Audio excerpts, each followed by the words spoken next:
ছাত্র জনতার জুলাই গণঅভ্যুত্থান 2024-এর নারকীয় আশুলিয়া স্মরণে বিএনপির জনসভা হচ্ছে সাভারের আশুলিয়ায়।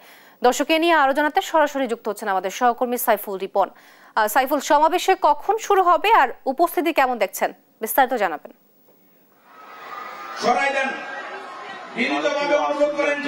স্মরণ সভা, সেই স্মরণ সভা ইতিমধ্যে সম্পন্ন করা হয়েছে এবং আমি যদি আপনাকে একটু দেখানোর চেষ্টা করি যে গেল 5ই আগস্ট 2024 সালে আশুলিয়া থানার সামনে যে পুলিশ ভ্যানে মৃত এবং অর্ধমৃত যেই আন্দোলনকারীরা ছিল তাদের যেই পুলিশ ভ্যানটিতে গায়ে কেরোসিন ঢেলে আগুন দিয়ে দেয়া হয়েছিল, সেই আগুনের কিন্তু একটি ডামি তৈরি করা হয়েছে আজকের এই স্মরণ সভা মঞ্চে। এবং এই যে নারকীয় ঘটনা এবং এই যে অবর্ণনীয় অত্যাচার, নিষ্পেষণ সবকিছু শেষ করে যেই অভ্যুত্থানের মধ্য দিয়ে একটি নতুন বাংলাদেশ গড়ার সুযোগ তৈরি হয়েছে, সেই সুযোগ যেন হেলায় না হারায় কেউ, সেই বিষয়টি নিয়ে কিন্তু আজকের যারা এই স্মরণ সভায় আসতে যাচ্ছেন নেতাকর্মীরা, তাদের মাঝে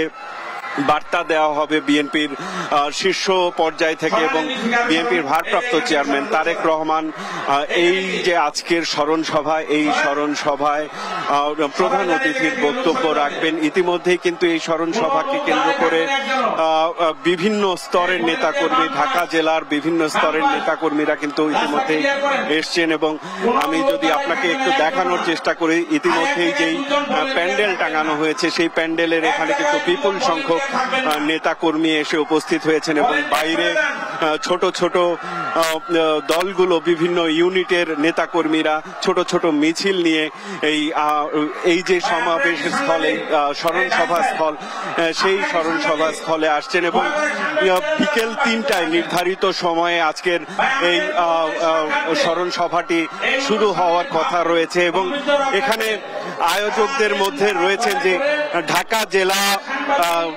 বিএনপির সাধারণ সম্পাদক নিপুণ রায় রয়েছেন। আমরা তার সাথে একটু কথা বলার চেষ্টা করব যে আজকের স্মরণ সভার মধ্য দিয়ে কি বার্তা দিতে চাচ্ছেন আপনারা। আজকের এই স্মরণ সভা এই জাতির জন্য একটি খুব গুরুত্বপূর্ণ দিন। আমাদের দীর্ঘ 16 বছর যাবৎ যে দমন, নিপীড়ন, নির্যাতন বিএনপি নেতৃবৃন্দ এবং সাধারণ জনগণ, মুক্তিকামী জনতার উপর ফ্যাসিবাদ শেখ হাসিনা সরকার যে দমন নিপীড়ন করেছেন, গুম, খুন, হত্যার শিকার হয়েছে, তার একটা পুঞ্জীভূত আপনার ঘৃণা এবং প্রতিশোধ এবং দ্রোহের আগুন জুলাই গণঅভ্যুত্থান, ছাত্র জনতার এই গণঅভ্যুত্থানের মাধ্যমে শেষ টানা হয়েছে। সেখানে ফ্যাসিবাদ শেখ হাসিনা পালিয়ে গিয়েছে, কিন্তু তাদের প্রশাসনের লোক আমাদের আশুলিয়া থানায় 5 জনকে হত্যা করে পুড়িয়ে দিয়েছে।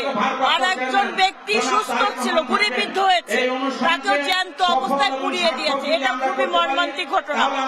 আমরা আজকে এই স্মরণ সভার মাধ্যমে আমরা জাতির কাছে এবং আমাদের দলের শীর্ষ নেতার কাছে আমরা প্রত্যাশা করি আগামী দিনে যেন কেউ রাষ্ট্রযন্ত্রকে ব্যবহার করে জনগণের বিরুদ্ধে ব্যবহার করতে না পারে, রাষ্ট্রযন্ত্রকে কুক্ষিগত করে যেন নিজের রাষ্ট্র তৈরি করতে না পারে।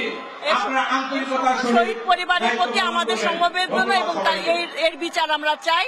এটাই আমাদের। অসংখ্য ধন্যবাদ আপনাকে। যেমনটি শুনছিলেন যে বিকেল 3টায় আজকের এই সমাবেশের আনুষ্ঠানিকতা শুরু হবে এবং ইতিমধ্যেই সামগ্রিক প্রস্তুতি কিন্তু সম্পন্ন করা হয়েছে। তো